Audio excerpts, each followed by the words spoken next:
Good morning, children.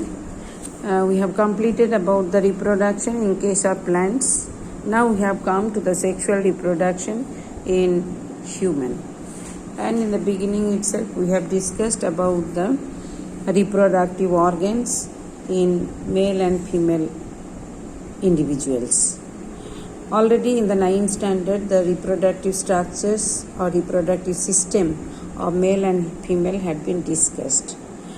Now, in this standard, we are going to discuss about the primary and accessory sex organs in both male and female, and after the reproductive system, what are the different parts are associated with these reproductive systems, both male and female, and after that male reproductive cells, or they are also called gametes, how it is producing, what is the structure. Similarly, the female reproductive system, where the female gamete is produced and what is the structure of female gamete, or it is also called the ovum. Now next we are going to discuss about the organs of the reproductive system are divided into primary and secondary or accessory sex organs. Just now I told. Primary sex organs or primary reproductive organs include the testes in case of male and ovaries in case of female, and accessory organs that are helping these primary reproductive organs, that is testes and ovaries. So these are considered as the accessory. Accessory organs in case of male, that is called vas deferens, epididymis, seminal vesicle, prostate gland, and the penis. Same way the female also. The accessory reproductive organs are fallopian tubes, uterus, cervix, vagina, and cervix and vagina. Now the secondary sex organs are include those structures which are involved in the, what are the functions of the accessory or secondary sex organs? Now their main function is the process of ovulation. Ovulation is nothing but the process of formation of eggs. Ovulation or releasing of egg is called the ovulation. Fusion of the male and female gamete, that is called fertilization. Division of the fertilized egg, that means zygote will form after fertilization. After the division of the zygote will be taking place to form the embryo. Now maintenance of pregnancy, that is also that is also the function of secondary sex organs in case of female reproductive system, that is in uterus. Development of fetus, that will be taking place in uterus and after the childbirth. Now all these different functions are performed by the secondary or accessory sex organs. Now let us see the cells of the primary sex organ reproductive organs, that is in case of male and female, and their role in reproduction. So male reproductive system, first we will be discussing male reproductive organ, that means the structure of testis. The testis, the singular form is singular form is like this, testis, singular, but the plural form is tes, testis. So testis are the reproductive glands of the male, that are oval reproductive organs, we can say, organs of the male, that are oval shaped organ which lie outside the abdominal cavity of a man in a sac-like structure which is called scrotum.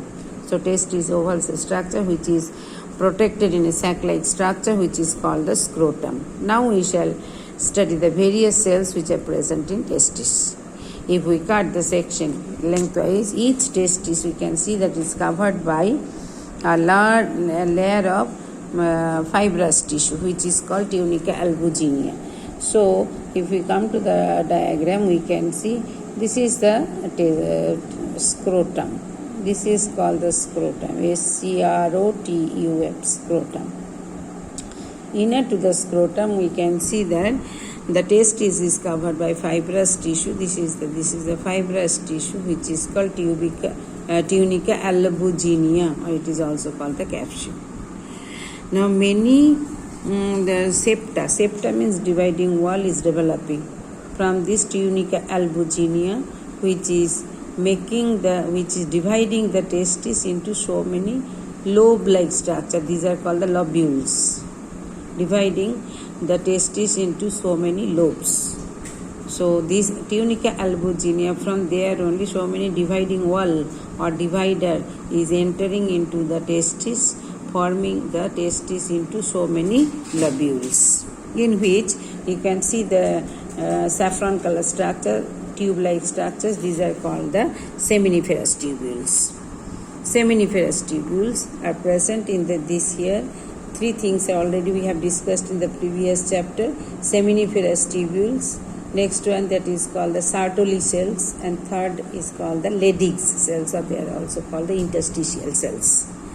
Now this process, next part we are going to discuss. The process of spermatogenesis takes place in the seminiferous tubules. What do you mean by spermatogenesis? That also had been discussed. The process of formation of sperms or spermatozoa is called the spermatogenesis.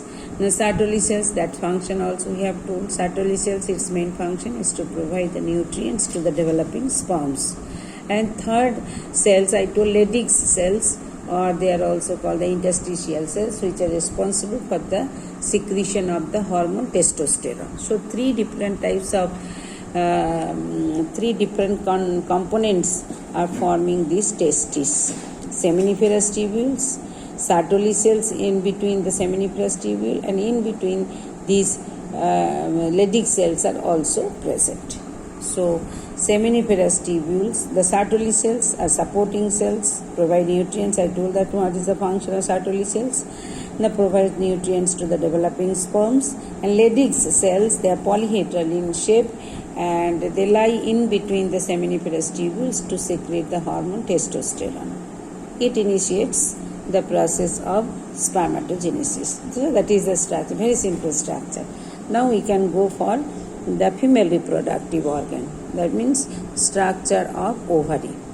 The ovaries are located on either side of the lower abdomen, composed of two almond-shaped bodies, each lying near the lateral end of the fallopian tube. So already this structure had been discussed. This is the fallopian tube starting. This is the shape, almond-shaped structure, which is located in the lower abdomen region. That is the location and shape. Now each ovary is composed, underlying there, consisting of outer cortex and inner medulla. Cortex is composed of, if this is the ovary, outer part, this is the outer part. This is the outer part and this is the inner part. Outer part is called cortex and inner part is called the medulla. This is the medulla. Now in the cortex region only these cells underlying there. Cortex is composed of network of connective tissue called the stroma, and the stroma is lined by germinal epithelial cells, or germinal epithelium it is called. These epithelial cells called the granulosa cells surround each ovum. Granulosa cells surround, see, granulosa cells surrounding each ovum. So this cortex is composed of the network of connective tissue that are called the stroma, which is lined by germinal epithelial cells. Now these germinal epithelial cells are called the granulosa cells, which is surrounding the ovum in the ovary together, forming the primary follicle. As the eggs starts to grow, the follicle cells also enlarge and get filled with the fluid. In this stage, their primary follicle is also called the Graafian follicle. So this total structure is called the Graafian follicle. It is, I think it is written also. Growing follicle is primary follicle. When the egg will start to develop, it is called the mature follicle. This is also called the Graafian follicle. This one, Graafian follicle. And after that, what will happen? This egg will be released, which is called by rupturing of the wall of the Graafian follicle, which is called the ovulation. Ruptured follicle, it is called the ovulation. Egg will be released, and the egg will be captured by this fallopian tube. And this empty Graafian follicle will be considered as corpus luteum.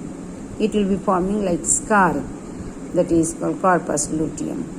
So that is the structure of the female reproductive organ, that is called the testis. Now next part we are going to discuss about the Gametogenesis. Gametogenesis is nothing but the formation of sperm in male and ovum in female reproductive organ is called gametogenesis.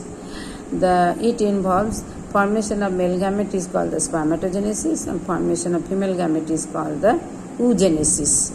Both the gametes will be having the haploid number of chromosome number will be n, half. Haploid number that will be designated by n are produced through gametogenesis.